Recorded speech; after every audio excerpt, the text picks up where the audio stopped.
habitués de la taverne vous salue. On se retrouve aujourd'hui encore pour un petit tuto qui se voudra steampunk. Nous allons fabriquer un tank steampunk. Alors pour deux raisons. Tout simplement parce que j'essaye de choper un petit contrat avec World of Tanks et ça m'a donné envie de fabriquer un tank. Et deuxièmement, steampunk, parce qu'encore une fois, quand tu crées quelque chose de steampunk, tu peux laisser libre cours à ton imagination et c'est exactement ce qu'on va faire. Je vais juste partir de ça. Donc ce sont des pièces de machines que ma belle-mère m'a rapporté un sac complet et je réfléchissais en les regardant et je me dis qu'est-ce que je vais bien pouvoir en faire de tout ça.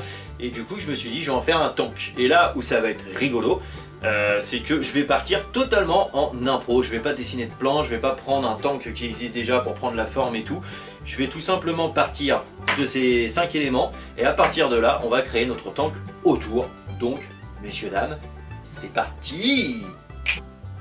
Et puis on verra ce que ça donne.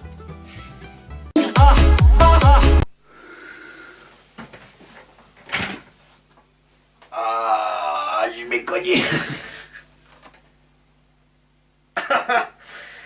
Putain, quand je vous le dis, je me cogne tout le temps.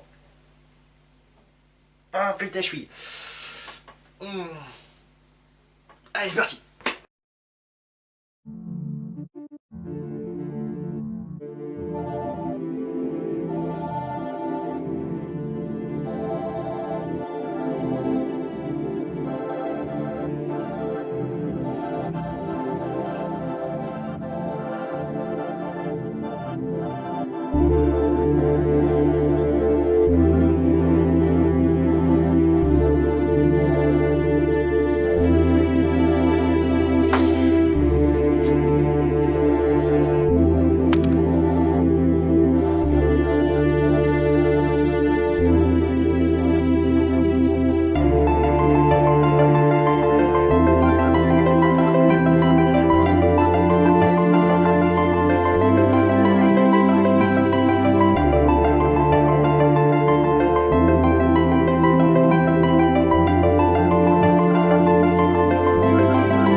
Tank Steampunk est à présent terminé et j'avoue que j'en suis quand même assez content. Alors, deux petites choses tout de même. J'ai collé donc mes plaques de carton à mon cube en plastique et on sent bien que c'est un peu runkable. Donc j'aurais peut-être dû les visser plutôt que de les coller pour être sûr de pouvoir le bouger sans qu'il craigne trop de tomber. Et j'aurais dû, et faites gaffe à ça parce que du coup ça se voit, c'est un peu vilain. Je leur ferai peut-être. Les chenilles, donc mon tapis de mousse, je l'ai collé juste aux deux engrenages. J'aurais dû en fait le coller tout autour du carton parce que du coup ça se décolle et ça fait un petit jour qui est pas très esthétiquement beau. Mais bon, c'est pas très grave. Alors après, donc j'ai utilisé ça. Donc c'est ce qu'on peut retrouver dans des caisses d'outils pour maintenir les outils en place. Après tous les petits carrés que j'ai peints, c'est des bouts de mousse rigide, balles de ping-pong, ça c'est un domino, des écrous, parce que j'aime bien mettre des écrous partout. Et ça je l'ai trouvé, quand je vous dis qu'il faut absolument tout récupérer si vous voulez faire des créations au moins cher possible, c'est vraiment à récupérer tout. C'est les pions d'un Monopoly ancien temps, enfin je sais pas trop quoi et tout. Et je me dis tiens ça peut faire un petit peu classé, c'est un chapeau rebelle machin et tout. Donc voilà, quoi qu'il en soit j'espère que ce petit tutoriel vous aura plu. Déjà les photos postées sur Facebook ont déjà eu un bel accueil donc ça fait plaisir. Moi en tout cas j'ai bien aimé le faire, j'en referai un que je sois pris ou non par World of Tanks. Et puis voilà, sur ces bonnes paroles je vous fais des big bisous, je souhaite la bienvenue à tous nos nouveaux abonnés. Je vous rappelle qu'on a un blog sur lequel vous pouvez aller gratuitement et qui a plus de contenu que sur la chaîne YouTube. Et je vous fais de gros bisous pas feu. Et je vous dis à très bientôt pour de nouvelles aventures. Bye bye. Et on se retrouve sur World of Tanks. Book TN. Le destructeur.